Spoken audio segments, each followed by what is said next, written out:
श्रीमद् भगवत गीता के 10वें अध्याय का महात्म्य। भगवान शिव कहते हैं, सुंदरी, अब तुम 10वें अध्याय के महात्म्य की परम पावन कथा सुनो, जो स्वर्ग रूपी दुर्ग में जाने के लिए सुंदर सोपान और प्रभाव की चरम सीमा है। काशीपुरी में धीर बुद्धि नाम से विख्यात एक ब्राह्मण था, जो मुझ में प्रिय नंदी के समान भक्ति रखता था। वह पावन कार्तिकेय अर्चन में तत्पर रहने वाला, शांत चित्त और हिंसा, कठोरता एवं दुस्साह से दूर रहने वाला था। जितेंद्रियां होने के कारण वह निवृत्ति मार्ग में ही स्थित था। उसने वेद रूपी समुद्र का पार पा लिया था। वह संपूर्ण शास्त्रों के तात्पर्य का ज्ञाता था। उसका चित्त सदा मेरे ध्यान में संलग्न रहता था। वह मन को अंतरात्मा में लगाकर सदा आत्म तत्व का साक्षात्कार किया करता था। अतः जब वह चलने लगता, तब मैं प्रेमवश उसके पीछे दौड़ दौड़ कर उसे हाथ का सहारा देता रहता था। यह देख मेरे पार्षद भृगुरिटी ने पूछा, भगवान, इस प्रकार भला किसने आपका दर्शन किया होगा? इस महात्मा ने कौन सा तप, होम अथवा जप किया है कि स्वयं आप ही पद पद पर इसे हाथ का सहारा देते चलते हैं? भृगुरिटी का यह प्रश्न सुनकर मैंने इस प्रकार उत्तर देना आरंभ किया। एक समय की बात है, कैलाश पर्वत के पार्श्व भाग में पुत्राक वन के भीतर चंद्रमा की अमृतमयी किरणों से धुली हुई भूमि में एक वेदिका आश्रय लेकर मैं बैठा हुआ था। मेरे बैठने के क्षण भर बाद ही सहसा बड़े जोर की आंधी उठी।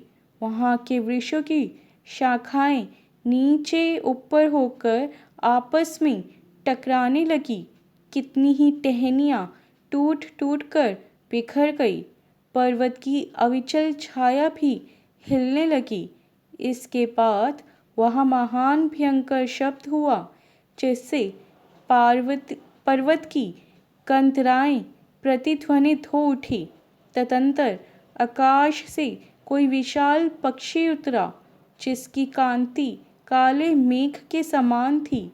वह कज्जल की राशि, अंधकार के समूह अथवा पंख कटे हुए काले पर्वत सा जान पड़ता था। पैरों से पृथ्वी का सहारा लेकर उस पक्षी ने मुझे प्रणाम किया और एक सुंदर नवीन कमल मेरे चरणों में रखकर स्पष्ट वाणी में स्तुति करनी आरंभ की। पक्षी बोला, देव, आपकी जय हो। आप चिदानंदमयी सुधा के सागर तथा जगत के पालक हैं। सदा सद्भावना से युक्त एवं अनासक्ति की लहरों से उल्लसित हैं। आपका वैभव कहीं अंत नहीं है। आपकी जय हो। अद्वैत वासना से परिपूर्ण बुद्धि के द्वारा आप त्रिविध मलों से रहित हैं। आप जितेंद्रिय भक्तों के अधीन रहते हैं तथा ध्यान में आपके स्वरूप का साक्षात्कार होता है। आप अविद्या में उपाधि से रहित, नित्य मुक्त, निराकार, निरामय, असीम, अहंकार शून्य, आवरण रहित और निर्गुण हैं। आपके चरण कमल शरणागत भक्तों की रक्षा करने में प्रवीण हैं। अपने भयंकर ललाट रूपी महासर्प की विश्व ज्वाला से आपने कामदेव को भस्म किया है। आपकी जय हो। आप प्रत्यक्ष आदि प्रमाणों से दूर होते हुए भी प्रमाण्य स्वरूप है। आपको बार बार नमस्कार है। चैतन्य के स्वामी तथा त्रिभुवन रूपधारी आपको प्रणाम है।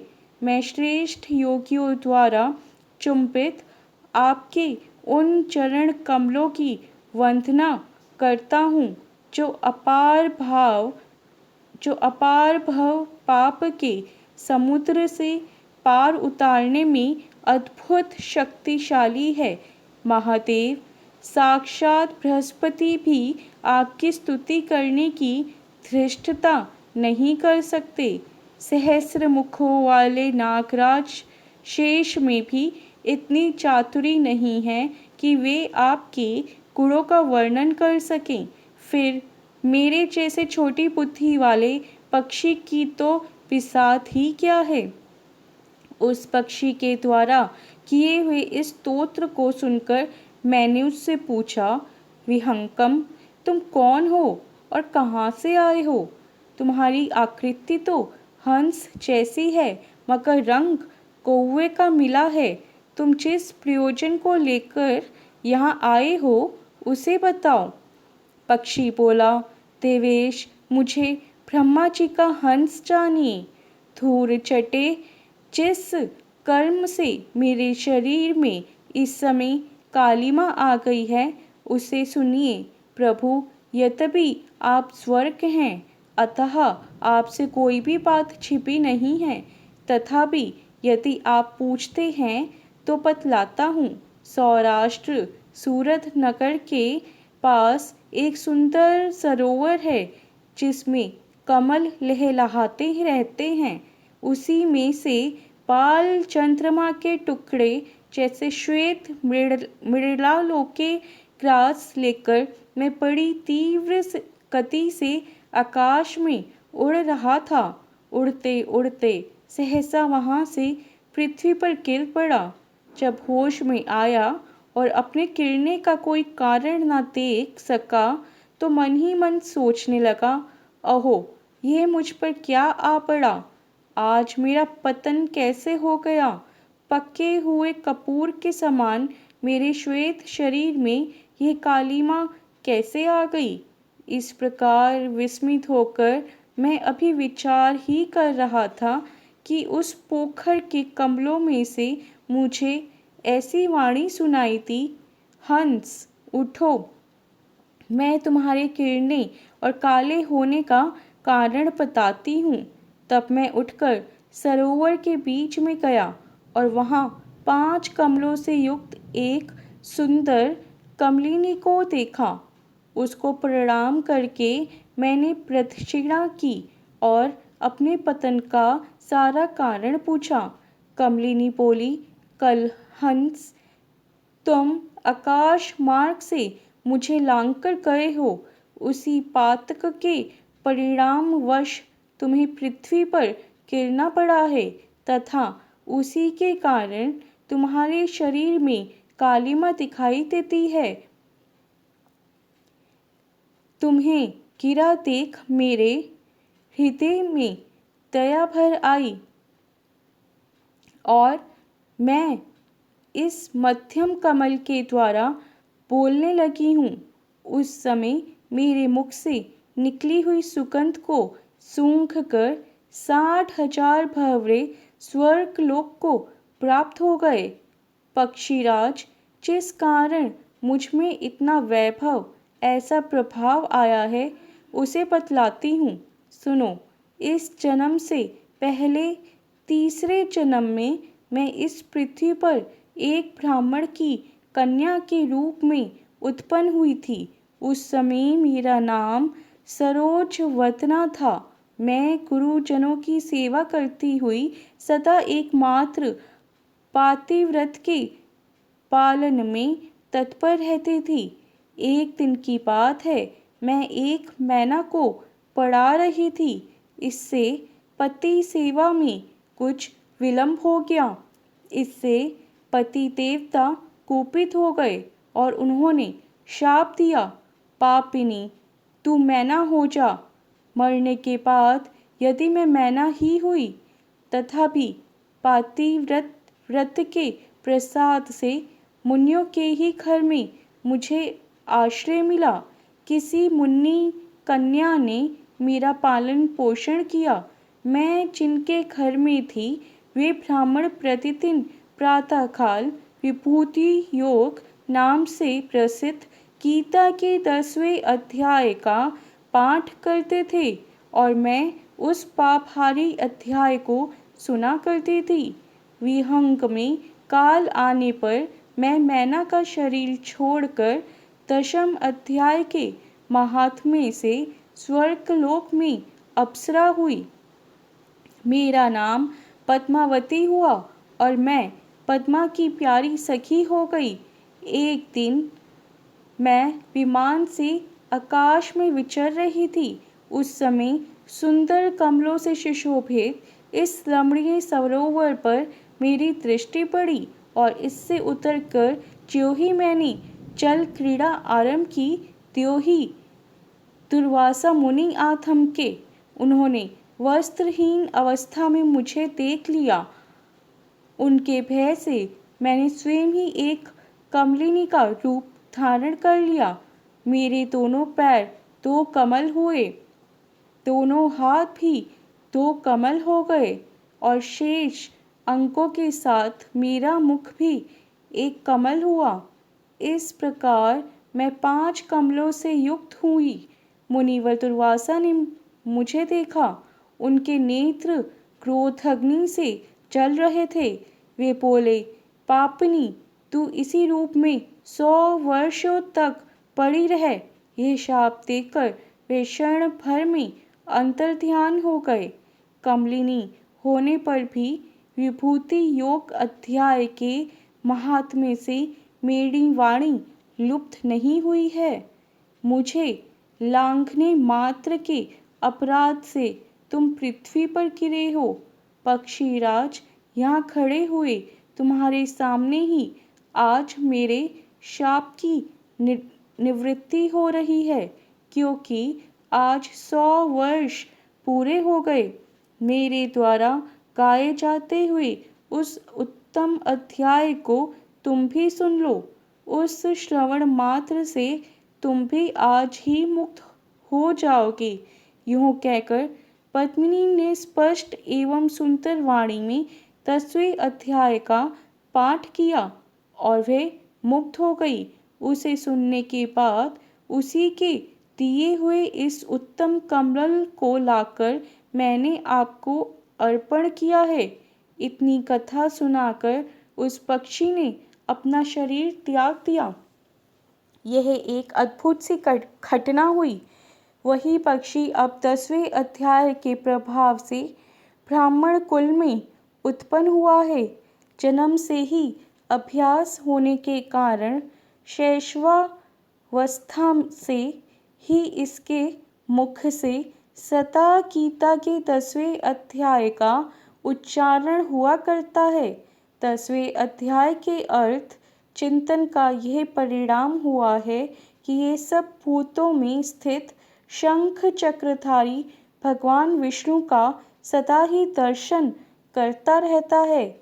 इसकी स्नेहपूर्ण दृष्टि जब कभी किसी देहधारी के शरीर पर पड़ जाती है, तब वह चाहे शराबी और ब्रह्म हत्यारा ही क्यों न हो, मुक्त हो जाता है तथा पूर्व जन्म में अभ्यास किए हुए 10वें अध्याय के महात्म्य से इसको दुर्लभ तत्वज्ञान प्राप्त है तथा इसने जीवन मुक्ति भी पा ली है। अतः जब ये रास्ता चलने लगता है तो मैं इसे हाथ का सहारा दिए रहता हूँ। भृंगिरिटे भृंगिरिटे ये सब 10वें अध्याय की ही महिमा महामहिमा है। पार्वती, इस प्रकार ये भृंगिरिटे के सामने जो पाप नाशक कथा कही थी वही यहाँ तुमसे भी कही है। नर हो या नारी अथवा कोई भी क्यों ना हो, इस 10वें अध्याय के श्रवण मात्र से उसे सब आश्रमों के पालन का फल प्राप्त होता है। 10वां अध्याय। भगवान श्री कृष्ण चंद्र जी बोले, हे महाबाहो, फिर भी मेरे परम रहस्य और प्रभाव युक्त वचन श्रवण कर, जो कि मैं तुझ अतिशय प्रेम रखने वाले के लिए हित की इच्छा से कहूँगा। हे अर्जुन, मेरी उत्पत्ति को अर्थात विभूति सहित लीला से प्रकट होने को न देवता लोग जानते हैं और न महर्षि जन ही जानते हैं, क्योंकि मैं सब प्रकार से देवताओं का और महर्षियों का भी आदि कारण हूँ, जो मेरे को अजन्मा अर्थात वास्तव में जन्म रहित और अनादि तथा लोकों का महान ईश्वर तत्व से जानता है, वह मनुष्यों में ज्ञानवान पुरुष संपूर्ण पापों से मुक्त हो जाता है।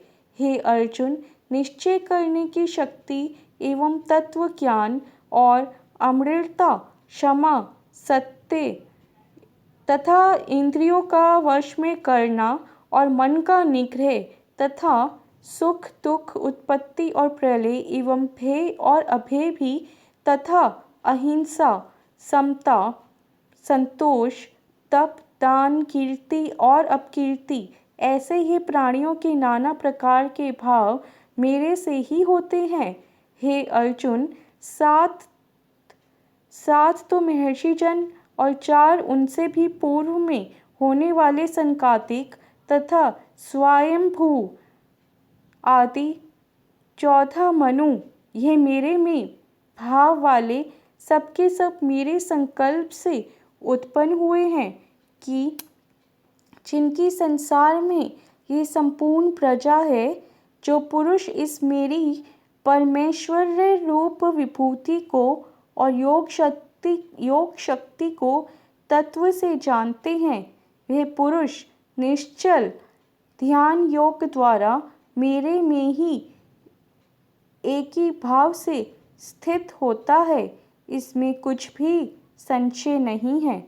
मैं वासुदेव ही संपूर्ण जगत की उत्पत्ति का कारण हूँ और मेरे से ही सब जगत चेष्टा करता है। इस प्रकार तत्व से समझकर श्रद्धा और भक्ति से युक्त हुए बुद्धिमान भक्तजन मुझ परमेश्वर को ही निरंतर भजते हैं।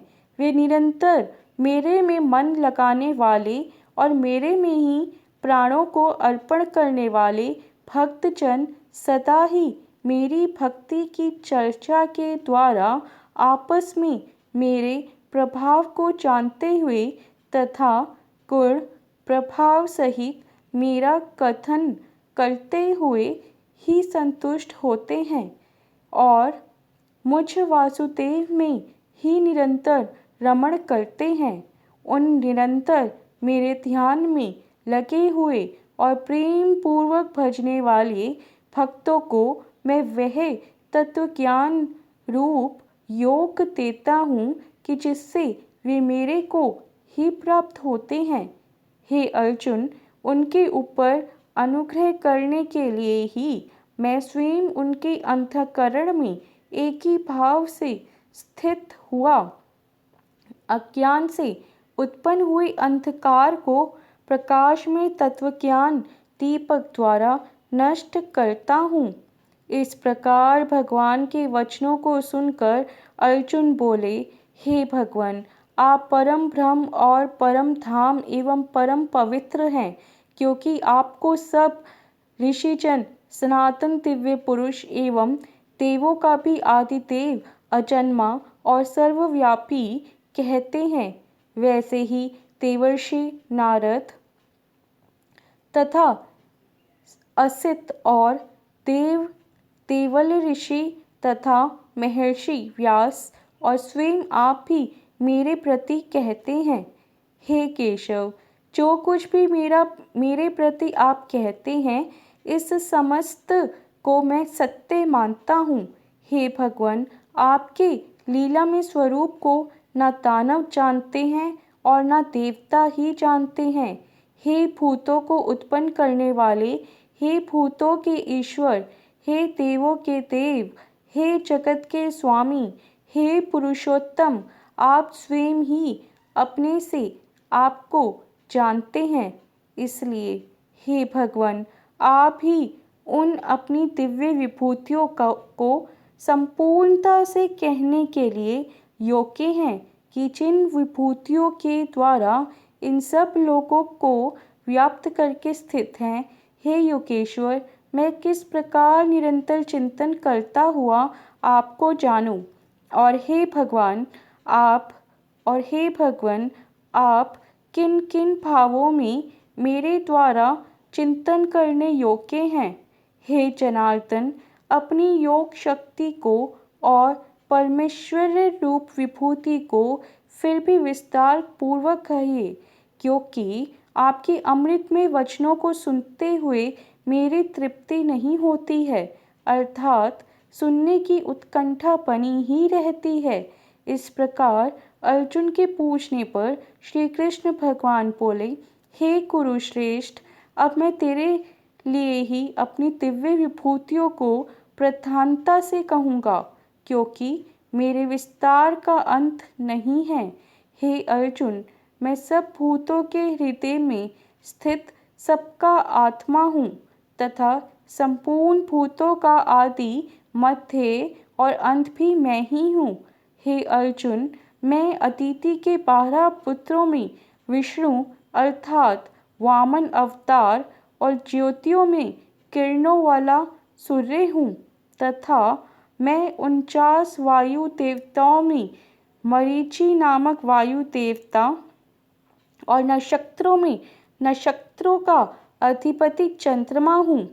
मैं वेदों में सामवेद हूँ, देवों में इंद्र हूँ और इंद्रियों में मन हूँ, भूत प्राणियों में चेतनता अर्थात ज्ञान शक्ति हूँ। मैं 11 रुद्रों में शंकर हूँ और यक्ष तथा राक्षसों में धन का स्वामी कुबेर हूँ और मैं 8 वसुओं में अग्नि हूँ तथा शिखर वाले पर्वतों में सुमेरु पर्वत हूँ। पुरोहितों में मुख्य अर्थात देवताओं का पुरोहित बृहस्पति मेरे को जान तथा हे पार्थ, मैं सेनापतियों में स्वामी कार्तिक और जलाशयों में समुद्र हूँ। हे अर्जुन, मैं महर्षियों में भृगु और वचनों में एक अक्षर अर्थात ओमकार हूँ तथा सब प्रकार के यज्ञों में जब यज्ञ और स्थिर रहने वालों में हिमालय पहाड़ हूँ। सब वृक्षों में पीपल का वृक्ष और देव ऋषियों में नारद मुनि तथा गंधर्वों में चित्ररथ और सिद्धों में कपिल मुनि हूँ। हे अर्जुन, तू घोड़ों में अमृत से उत्पन्न होने वाला उच्चैःश्रवः श्रवण नामक घोड़ा और हाथियों में ऐरावत नामक हाथी तथा मनुष्यों में राजा मेरे को ही जान। हे अर्जुन, मैं शस्त्रों में वज्र और गौ में कामधेनु हूँ और शास्त्रों रीति से संतान की उत्पत्ति का हेतु कामदेव हूँ। सर्पों में सर्पराज वासुकी हूँ। मैं नाग में शेष नाग और जलचरों में उनका अधिपति वरुण देवता हूँ और पितरों में अर्यमा नामक पितरेश्वर तथा शासन करने वालों में यमराज मैं हूँ। हे अर्जुन, मैं दैत्यों में प्रह्लाद और गिनती करने वालों में समय हूँ तथा पशुओं में मृगराज सिंह और पक्षियों में गरुड़ मैं हूँ। मैं पवित्र करने वालों में वायु और शस्त्रधारियों में राम हूँ तथा मछलियों में मगरमच्छ हूँ और नदियों में श्री भागीरथी गंगा हूँ। हे अर्जुन, सृष्टियों का आदि अंत और मध्य भी मैं ही हूँ तथा मैं विद्याओं में अध्यात्म विद्या अर्थात ब्रह्म विद्या एवं परस्पर में विवाद करने वालों में तत्व निर्णय के लिए किया जाने वाला वाद हूँ। मैं अक्षरों में आकार और समासों में द्वंद्व नामक समास हूँ तथा अक्षय काल अर्थात काल का भी महाकाल और विराट स्वरूप सबका धारण पोषण करने वाला भी मैं ही हूँ। हे अर्जुन, मैं सबका नाश करने वाला, मृत्यु और आगे होने वालों की उत्पत्ति का कारण हूँ तथा स्त्रियों में कीर्ति, श्री, वाक, स्मृति, मेधा, धृति और क्षमा हूँ तथा मैं गायन करने योग्य श्रुतियों में बृहत्सास और छंदों में गायत्री छंद तथा महीनों में मार्गशीर्ष का महीना और ऋतुओं में वसंत ऋतु मैं हूँ। हे अर्जुन, मैं छल करने वालों में जुआ और प्रभावशाली पुरुषों का प्रभाव हूँ तथा मैं जीतने वालों की विजय हूँ और निश्चय करने वालों का निश्चय एवं सात्विक पुरुषों का सात्विक भाव हूँ। वंशियों में वासुदेव अर्थात मैं स्वयं तुम्हारा सखा और पांडवों में धनंजय अर्थात तू एवं मुनियों में वेद व्यास और कवियों में शुक्राचार्य कवि भी मैं ही हूँ। मैं और दमन करने वालों का दंड अर्थात दमन करने की शक्ति हूँ। जीतने की इच्छा वालों की नीति हूँ और कोपनियों में अर्थात गुप्त रखने योग्य भावों में मौन हूँ तथा ज्ञानवनों का तत्व ज्ञान मैं ही हूँ। और हे अर्जुन, जो सब भूतों की उत्पत्ति का कारण है वह भी मैं ही हूँ, क्योंकि ऐसा वह चर और अचर कोई भी भूत नहीं है कि जो मेरे से रहित होवे, इसलिए सब कुछ मेरा ही स्वरूप है। हे परंतप, मेरी दिव्य विभूतियों का अंत नहीं है। यह तो मैंने अपनी विभूतियों का विस्तार तेरे लिए एक देश से अर्थात संक्षेप से कहा है। इसलिए हे अर्जुन, जो जो भी विभूति युक्त अर्थात ऐश्वर्य युक्त एवं कांति युक्त और शक्ति युक्त वस्तु है, उसको तू मेरे तेज के अंश से ही उत्पन्न हुई जान। अथवा हे अर्जुन, इस बहुत जानने से तेरा क्या प्रयोजन है। मैं इस संपूर्ण जगत को अपनी योग माया के एक अंश मात्र से धारण करके स्थित हूँ, इसलिए मेरे को ही तत्व से जानना चाहिए। इति श्रीमद्भगवद्गीता रूपी उपनिषद एवं ब्रह्म विद्या तथा योग शास्त्र विषयक श्री कृष्ण और अर्जुन के संवाद में विभूति योग नामक 10वां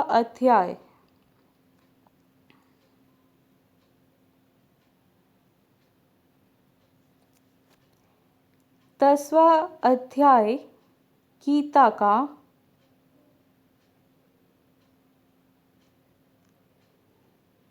संस्कृत में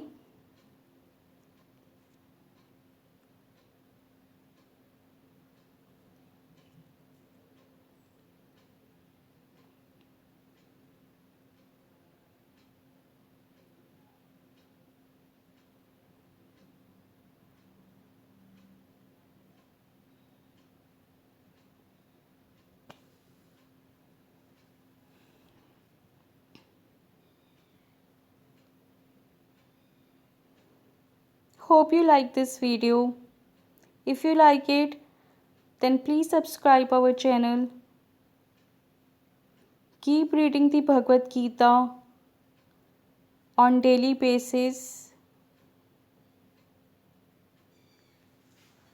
Thank you for watching this video. Bye bye. Take care.